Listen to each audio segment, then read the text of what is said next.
Fala, empreendedor, tudo bem? Nesse vídeo a gente vai passar uma dica como fazer carga de gás quando não sei quanto de fluido vai no equipamento.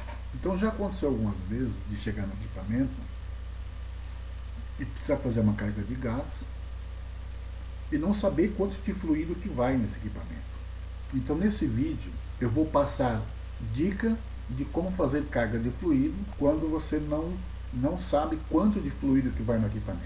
Então muitas vezes você chega num lugar, tem lá o equipamento, eu tomei por base aqui um balcão de bolo, e esse balcão de bolo ele precisa estar, nesse exemplo, com 2 graus Celsius, para que esse balcão ele atinja a temperatura.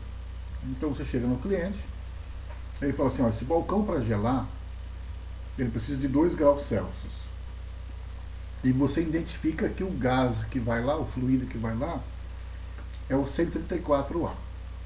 Mas não tem etiqueta de quantos quilos de gás vai no balcão. Você não sabe da carga de gás nele porque não identifica. Então, como fazer a carga de gás?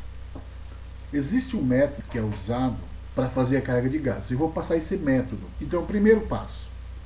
Você sabe que a temperatura do balcão é 2 graus. Então, você já tem essa métrica.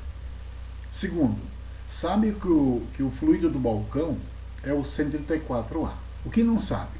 Não sabe quanto de fluido vai no equipamento, porque não tem etiqueta marcando. Agora, a partir do momento que você tem essa métrica, você sabe a temperatura do balcão e a quantidade de fluido que vai no balcão, normalmente se usa essa técnica. Como fazer a carga de fluido? Então você sabe a temperatura do balcão, sabe o fluido que vai no balcão, como fazer essa carga de fluido?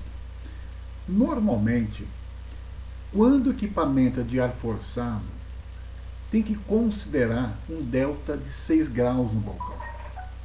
Então, um balcão com ar forçado, considera 6 graus de delta.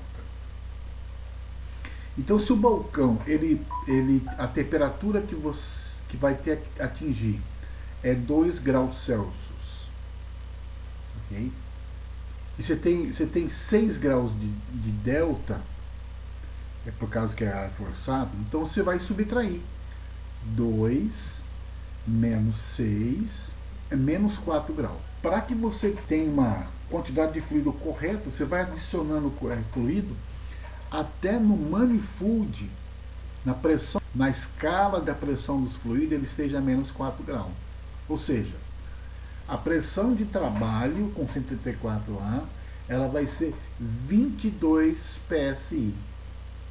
Ele trabalhando com 22 PSI, ele vai ter uma evaporação de menos 4 graus. Então, se você deixar a temperatura estabilizada em menos 4 graus, é você deixar a pressão do manômetro em 22 PSI.